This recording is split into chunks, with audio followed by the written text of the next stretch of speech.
Importers like Produce House buy from growers in Mexico. These hard-shell squash came from about 5 hours south in Sonora.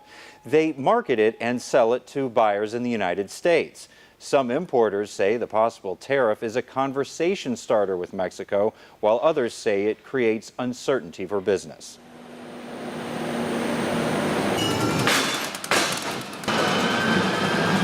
In the produce import business, things must keep moving.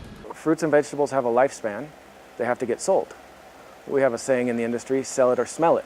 Scott Vandervoot, owner of Vandervoot and Associates, is watching the conversation around possible 25% tariffs the incoming administration could levy on all imports from Mexico. I feel threatened in that regard.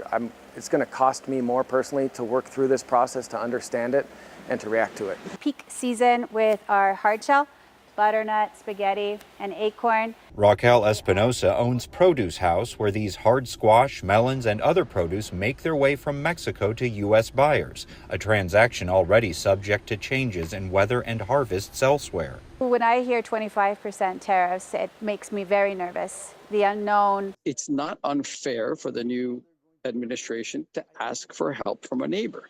Jaime Chamberlain, president of Chamberlain Distributing, spoke remotely as he traveled back to Arizona to express the need for neighboring countries to listen to the U.S. need for control over the movement of immigrants and fentanyl from the South, and that the proposed tariff is just a starting point in the conversation to work together. If we're not thinking this way, we're not going to be successful in the global economy going forward. All three importers have decades of experience. Their perspective on the proposed tariff ranges from an opportunity to an uncertainty. We absolutely have a voice, and I have faith that we're not going to get to the point where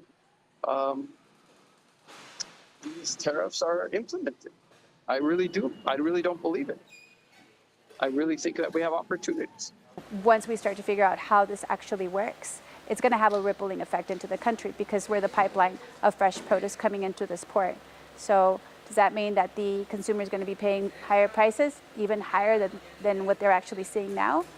That's scary. The new president of Mexico says the country could retaliate with tariffs of its own. 5% tariffs on Mexico were a possibility during the last Trump administration, which is why some consider this time to be another negotiation tactic. In Nogales, J.D. Wallace, 13 News.